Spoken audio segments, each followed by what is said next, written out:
চিংড়ি মাছ খেতে কিন্তু সকলে ভালোবাসে এবং সেই চিংড়ি মাছটা যদি আরও সুস্বাদু করা যায় তাও একেবারে অল্প উপকরণে, তাহলে তো কোনো কথাই নেই। তো দেখো আজকে আমার এই চিংড়ি মাছের রেসিপিটা আমি কিভাবে করছি। সবার প্রথম চিংড়ি মাছটা বাজার থেকে এনে ভালো করে ধুয়ে নুন হলুদ মাখিয়ে রেখে দিয়েছি 10 থেকে 15 মিনিটের জন্য।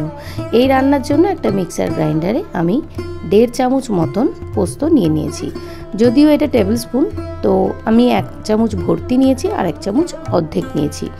নিয়ে এবার পোস্তটাকে খুব ভালোভাবে কিন্তু আমি মিক্সার গ্রাইন্ডারে পেস্ট তৈরি করব। প্রথমে শুকনো অবস্থায় গুঁড়ো করে নেব, তারপরে কিন্তু জল দিয়ে আমি এটাকে পেস্টের আকার তৈরি করব। কড়া বসিয়ে দিয়েছি, কড়াতে বেশ কিছুটা তেল দিয়ে দিয়েছি। তেলটা হালকা গরম হয়ে যাওয়ার পর এখানে আমি অ্যাড করেছি কালো জিরে।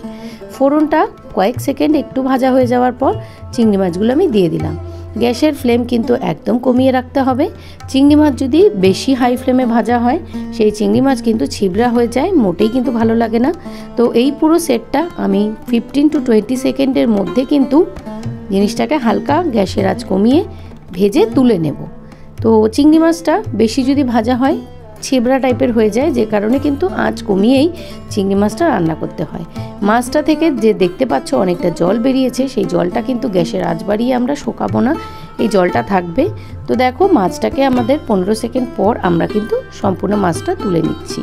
ভিডিওটা চলতে চলতে একটা ছোট্ট অনুরোধ, যারা আজকে আমার ভিডিওটা নতুন দেখছো তাদেরকে জানাই অসংখ্য ভালোবাসা। যদি ভিডিওটা ভালো লেগে থাকে তাহলে অবশ্যই লাইক করে পাশে থাকা বেল নোটিফিকেশন অন করে আমার পরিবারের সদস্য হয়ে যেও। তো সমস্ত মাছগুলো তুলে নিয়েছি। এরপরে আমি এখানে ধীরে ধীরে অ্যাড করব আরও একটুখানি তেল। যেহেতু তেলের পরিমাণটা আমার একটু কম লাগছে, তো একটুখানি তেল এখানে আমি ব্যবহার করেছি। তেলের এই গন্ধটা হালকা কাঁচা থাকতে থাকতেই কিন্তু আমি এখানে পোস্তটা যে পেস্ট করেছিলাম সেই পোস্ত বাটাটা আমি দিয়ে দিচ্ছি। তো দেখো পোস্তর যে থিকনেসটা তোমরা তো দেখে বুঝতেই পারছো কোয়ান্টিটি বা কতটা থিকনেস। তো খুব ভালোভাবে কিন্তু পেস্ট করে নিয়েছি। এরপর দিয়ে দিয়েছি 1 চামচ মতন হলুদ গুঁড়ো, 1 চামচ মতন নুন, 1 চামচ মতন লঙ্কা বাটা, সামান্য চিনি। এই সমস্ত কিছু দিয়ে খুব ভালো করে কিন্তু কষিয়ে নিতে হবে যতক্ষণ না পর্যন্ত পোস্তের মধ্যে থেকে তেল ছেড়ে আসছে, বা কষে আসলে তো জিনিসটা দেখলে বোঝাই যায়। তো যতক্ষণ না তেল ছেড়ে আসছে ততক্ষণ পর্যন্ত কষাতে হবে। তারপর আমি এখানে অ্যাড করেছি 1 চামচ কাশ্মীরি রেড চিলি পাউডার। এটা অপশনাল, তোমরা চাইলে দিতেও পারো নাও দিতে পারো। আমি সুন্দর রঙের জন্য এখানে ব্যবহার করেছি। আর যেহেতু আমি এখানে কাঁচা পাকা লঙ্কা ব্যবহার করেছি, এমনিতেই কিন্তু আমার যে গ্রেভিটা এমনিতেই লালচে, তার মধ্যে আমি রঙটাকে আরও সুন্দর করার জন্য কিন্তু কাশ্মীরি রেড চিলি পাউডার এখানে ব্যবহার করেছি। দেখো খুব সুন্দরভাবে কিন্তু একটা তেল ছেড়ে এসছে, সুন্দর একটা কালারও বেরিয়ে এসছে। তো বেশ কিছুক্ষণ এটা কষিয়ে নিতে নিতে কিন্তু এখানে সামান্য আমি একটু যে মাছগুলো ভেজেছিলাম সেগুলোকে দিয়ে দেব।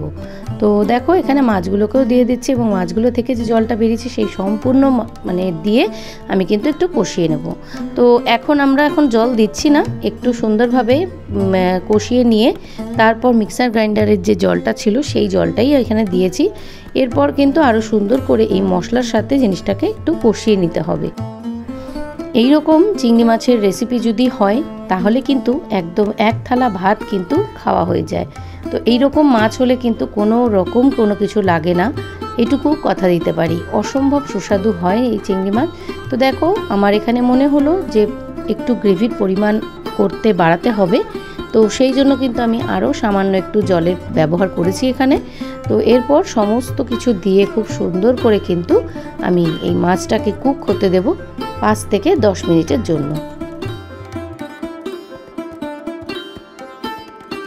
এরপর আমি এখানে 3টে কাঁচা লঙ্কা দিয়ে দিয়েছি। এটা যখন ভাত খাওয়া হবে তার মধ্যে যখন মেখে খাওয়া হবে সেটার সুন্দর গন্ধটা কিন্তু ভীষণই ভালো লাগে। তো দেখো এখানে কিন্তু আমি আরও 5 থেকে 6 মিনিট মতন এখানে কুক হতে রেখে দিয়েছি।